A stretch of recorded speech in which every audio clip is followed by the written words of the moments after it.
Assalamu alaikum students. I am Kashif Ahmed. You are watching our YouTube channel, The Conceptual Academy with Shami. बच्चों देखें, वैसे तो आज ये मैंने केमिस्ट्री का 9 केमिस्ट्री का पहला लेक्चर है। मैट्रिक के केमिस्ट्री का मैंने लेक्चर्स अपलोड किए हुए हैं। तो हमारा जो यूट्यूब चैनल है इसमें सिर्फ आप केमिस्ट्री के सिर्फ आपको लेक्चर्स नहीं मिलेंगे, बल्कि आपको मैथ्स के फिजिक्स के भी लेक्चर्स यहाँ से मिल सकते हैं। और साथ साथ जो आपके आगे जो बोर्ड के पेपर्स आ रहे हैं उसके हवाले से आपके लिए हम जो इम्पोर्टेंट जो क्वेश्चंस हैं या जो इम्पोर्टेंट आपको एक मॉडल पेपर बना के दे देंगे, उसमें से आपका ऑलमोस्ट तकरीबन 70 to 60% जो आपका बोर्ड पेपर होगा इंशाल्लाह वो भी आपका उन्हीं पेपर्स में से सॉल्व हो जाएगा। तो खैर, हमारे साथ रहने के लिए आप हमारे यूट्यूब चैनल को सब्सक्राइब करें और साथ में बेल आइकन को भी प्रेस करिएगा ताकि हमारी जितनी भी नई वीडियोस बनती हैं वो आप तक पहुंच सकें। ठीक है, तो अब मज़ीद टाइम को वेस्ट किए हुए हम स्टार्ट कर लेते हैं कि हमारा जो फर्स्ट जो लेक्चर है वो क्लास 9 केमिस्ट्री का है। चैप्टर नंबर 2 हमारे पास एटॉमिक स्ट्रक्चर है। बड़ा इंपॉर्टेंट चैप्टर है ये एटॉमिक स्ट्रक्चर जो है रिलेटेड टू द एग्जाम, क्योंकि यहाँ से इस चैप्टर से एक लॉन्ग क्वेश्चन भी बनता है, 2 शॉर्ट क्वेश्चन बनते हैं और साथ में 3 से 4 एमसीक्यूज यहाँ से बनते हैं। तो साथ साथ में मैं आपको पेपर के हवाले से यहाँ से प्रिपरेशन भी करवाता लेके चलूंगा और साथ में आपको मैं टॉपिक्स भी समझा दूंगा। देखिए, हमारे पास जो चैप्टर का टाइटल है वो है एटॉमिक स्ट्रक्चर। तो हम अगर यहाँ पे थोड़ा सा डिस्कस करें किसके बारे में, एटॉमिक स्ट्रक्चर के बारे में, तो देखें यहाँ पे सबसे पहले बात हो रही है किसकी, एटम की बात हो रही है। एटॉमिक का मतलब एटम की बात हो रही है। दूसरे नंबर पे यहाँ पे बात हो रही है एटम के स्ट्रक्चर की बात हो रही है, यानी एटम की साख्त के बारे में हम यहाँ पे डिटेल से डिस्कस करेंगे। मैं उस टाइटल के टॉपिक में जाने से पहले आपको यहाँ पे एक चीज समझा दूंगा, थोड़ी सी डिस्कस कर लेते हैं हम किस चीज के बारे में, हिस्ट्री ऑफ एटम के बारे में। हिस्ट्री ऑफ एटम के बारे में मैं थोड़ा सा आपको डिस्कस कर देता हूँ। देखिए, अगर हम हिस्ट्री ऑफ एटम की बात करें ना, तो बेटा याद रखिएगा एटम का जो सब पहला कॉन्सेप्ट था ना, ऐसे 4000 साल पहले एक ग्रीक फिलोसोफर ने दिया था। वो कोई साइंटिस्ट या वो कोई वो फिजिसिस्ट नहीं थे या वो केमिस्ट नहीं थे, बल्कि क्या थे, वो ग्रीक फिलोसोफर थे। उन्होंने बहुत 4000 साल पहले सबसे पहले एटम का कॉन्सेप्ट दिया था और उसका नाम था डेमोक्रिटस। यानी मैं यहाँ पे लिख रहा हूँ the first concept of atom was given by Greek philosopher Democritus।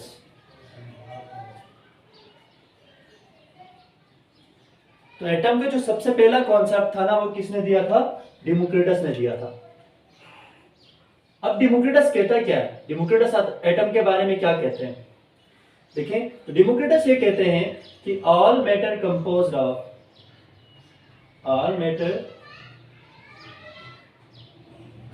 Of small particles.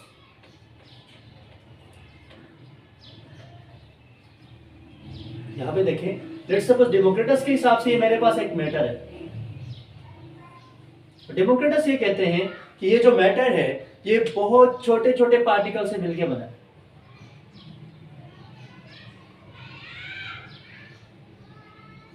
और इन छोटे छोटे पार्टिकल्स को उसने नाम दिया था indivisible particles.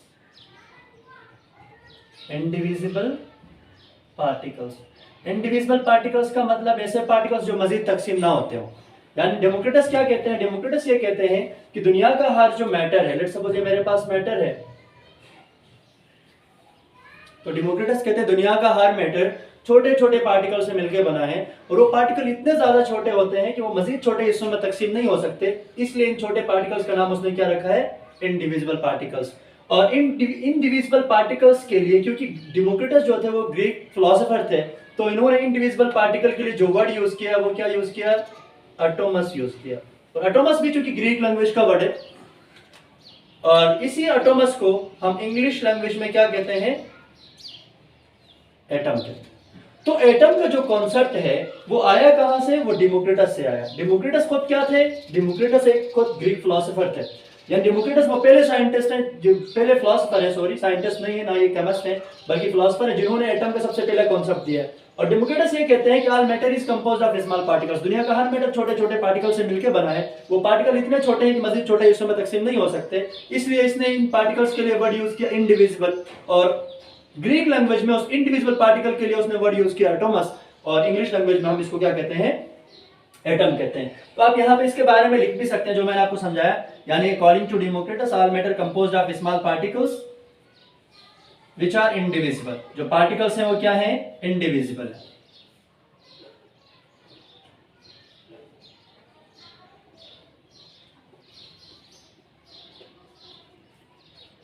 In Greek language, he used the word atomos for indivisible particles, and in English language we call it atom. तो ये हमारे पास कॉन्सेप्ट था डेमोक्रिटस का। मैं एक दफा दोबारा रिवाइज कर रहा हूँ क्योंकि ये बेसिक्स हैं, ताकि आप लोगों को ये ठीक से दोबारा समझ आ जाए। अगर किसी को मसला आ रहा है तो आप मुझसे पूछ सकते हैं, ठीक है। देखिए अगर हम एटॉमिक स्ट्रक्चर की बात करें ना, तो इसका जो फर्स्ट कॉन्सेप्ट है वो तो हमने हिस्ट्री ऑफ एटम्स के अंदर डेमोक्रिटस को कॉन्सेप्ट डिटेल से एक्सप्लेन किया। दूसरे नंबर पे हम डिस्कस करेंगे जॉन डेल्टन एटॉमिक थ्योरी, या जॉन डेल्टन कॉन्सेप्ट भी कहते हैं इसको। अब डेल्टन ने जो अपने एटॉमिक कॉन्सेप्ट दिया था ना, वो कब दिया था, वो 19वीं सेंचुरी में दिया, 19वीं सदी की बात है। यानी डेमोक्रिटस के कॉन्सेप्ट के काफ़ी टाइम बाद की बात है कि जॉन डेल्टन ने एटम के ऊपर अपना एक कॉन्सेप्ट दिया था, जिसको डेल्टन एटॉमिक थ्योरी के नाम से बाद में बहुत मशहूर हुआ है। तो देखें जॉन डेल्टन क्या कहते हैं। डेल्टन जो है वो डेमोक्रिटस के कॉन्सेप्ट से एग्री कर लेते हैं काफ़ी हद तक। क्यों? क्योंकि डेमोक्रिटस ने भी कहा था कि एटम बहुत छोटे से पार्टिकल का नाम है जो मजीद छोटे हिस्सों में तकसीम नहीं हो सकता। डेल्टन भी यही कहते हैं कि एटम बहुत छोटा सा पार्टिकल है जो मजीद छोटे हिस्सों में तकसीम नहीं हो सकता। लेकिन यहाँ पे ना एक लाइन, यहाँ पे देखें डेल्टन एटॉमिक कॉन्सेप्ट के अंदर एक लाइन ज़्यादा है। वो क्या है कि यहाँ कहते हैं atom could not be exist independently. ये एक्स्ट्रा लाइन है जो जॉन डेल्टन डिस्कस करते हैं एटम के बारे में, कि एटम जो है वो अकेला नहीं रह सकता। एग्जिस्ट इंडिपेंडेंटली का मतलब ये है कि आज़ाद हालत में एटम नहीं रह सकता। फॉर एग्जांपल जैसे मेरे पास क्लोरीन है, ऑक्सीजन है, फ्लोरीन है, नाइट्रोजन है, ये सारे वो एटम्स हैं जो आज़ाद हालत में नहीं रह सकते according to the John Dalton. लेकिन ये जॉन डेल्टन का कॉन्सेप्ट था, ये 19वीं सेंचुरी का कॉन्सेप्ट था जॉन डेल्टन का, जो कि डेमोक्रिटस के कॉन्सेप्ट से काफ़ी मिलता जुलता है। लेकिन इस कॉन्सेप्ट के बाद जो हमारे पास लास्ट में जो कॉन्सेप्ट हम डिस्कस करते हैं एटम के बारे में, वो हमारे पास है मॉडर्न कॉन्सेप्ट, या जिसको हम मॉडर्न केमिस्ट्री कहते हैं। अब मॉडर्न केमिस्ट्री क्या कहती है? मॉडर्न केमिस्ट्री भी इस बात से इत्तफा करती है, या इस बात से एग्री कर लेती है कि एटम जो है वो स्मॉलेस्ट पार्टिकल का नाम है। लेकिन मॉडर्न केमिस्ट्री ये कहती है कि एटम जो है वो अकेला रह भी सकता है और अकेला नहीं भी रह सकता, एक चीज। और दूसरी चीज जो मॉडर्न केमिस्ट्री एटम के बारे में कहती है कि एटम स्मॉलेस्ट पार्टिकल जरूर है, लेकिन एक एटम को हम मोर देन 133 पार्टिकल्स में ब्रेक डाउन कर सकते हैं। ये कॉन्सेप्ट किसका है? मॉडर्न केमिस्ट्री का। अब मॉडर्न केमिस्ट्री में बेसिकली जो दो कॉन्सेप्ट्स थे, जॉन डेल्टन और डेमोक्रिटस के, दोनों कॉन्सेप्ट्स को यहां पे फेल कर दिया। कैसे? कि जॉन डेल्टन और डेमोक्रिटस दोनों कहते थे एटम सबसे छोटा पार्टिकल है जो मजीद छोटे हिस्सों में तकसीम नहीं हो सकता। लेकिन मॉडर्न केमिस्ट्री कहती है कि भाई एटम छोटा पार्टिकल जरूर है, लेकिन इसको हम मजीद 133 पार्टिकल्स में डिवाइड कर सकते हैं, एक बात। दूसरी बात, जॉन डेल्टन ने कहा कि भाई एटम जो है वो इंडिपेंडेंटली एग्जिस्ट नहीं कर सकता, लेकिन मॉडर्न केमिस्ट्री ये कहती है कि एटम में are may not be exist independently, यानी एटम जो है वो अकेला रह भी सकता है और अकेला नहीं भी रह सकता। अब ये एटम्स तो वो हैं जो अकेला नहीं रह सकते, जैसे क्लोरीन है, ऑक्सीजन है, फ्लोरीन और नाइट्रोजन है। अब कुछ एटम्स ऐसे भी हैं जो अकेला रह सकते हैं, जैसे हमारे पास केमिस्ट्री में है ग्रुप AV+I, यानी ग्रुप नंबर 8 जिसको हम कहते हैं। यानी इसमें कौन कौन से एलिमेंट्स हैं हमारे पास? हीलियम है, नियोन है, आर्गोन है, क्रिप्टॉन है, जीनॉन है और रेडॉन है। ये वो एलिमेंट्स हैं जो किसी और के साथ मिलते ही नहीं, किसी और के साथ रिएक्शन ही नहीं करते, ये हमेशा आज़ाद हालत में रहते हैं। हमने केमिस्ट्री में, आपने लोगों ने कभी केमिस्ट्री में ये नहीं पढ़ा होगा HEH के दरमियान एक बॉन्ड है और ये He2 बनाता हो, ऐसा कभी भी केमिस्ट्री में एग्जिस्ट नहीं करता। उसकी वजह क्या है?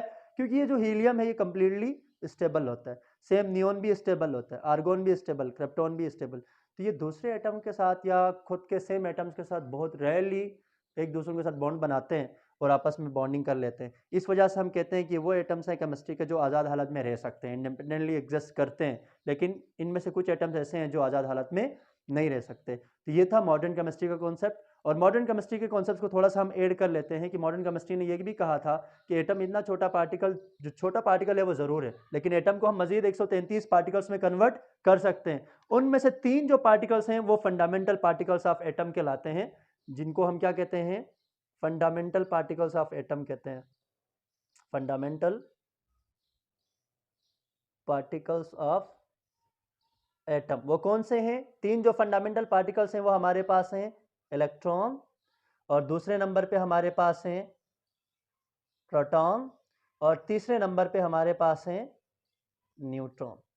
ये जो 3 पार्टिकल्स हैं जिनको हम fundamental particles of an atom कहते हैं, इलेक्ट्रॉन के अंदर माइनस चार्ज होता है, प्रोटॉन के अंदर प्लस चार्ज होता है, और न्यूट्रॉन जो होता है वो न्यूट्रल होता है। तो ये हमारे पास था मॉडर्न केमिस्ट्री का कॉन्सेप्ट। बाकी हम नेक्स्ट लेक्चर के अंदर हम डिटेल से पढ़ेंगे कि मॉडर्न केमिस्ट्री ने इलेक्ट्रॉन को कैसे डिस्कवर किया, प्रोटॉन को कैसे डिस्कवर किया, और साथ में न्यूट्रॉन को कैसे डिस्कवर किया। तो अभी तक जितना भी पढ़ा, शायद आई होप कि आप लोगों को ये चीज़ें समझ आई होंगी। बाकी आज के लिए इतना ही, फिर इंशाल्लाह नेक्स्ट वीडियो में मिलेंगे डिस्कवरी ऑफ इलेक्ट्रॉन के साथ। तब तक अपना बहुत सारा ख्याल रखिएगा। अल्लाह हाफिज़।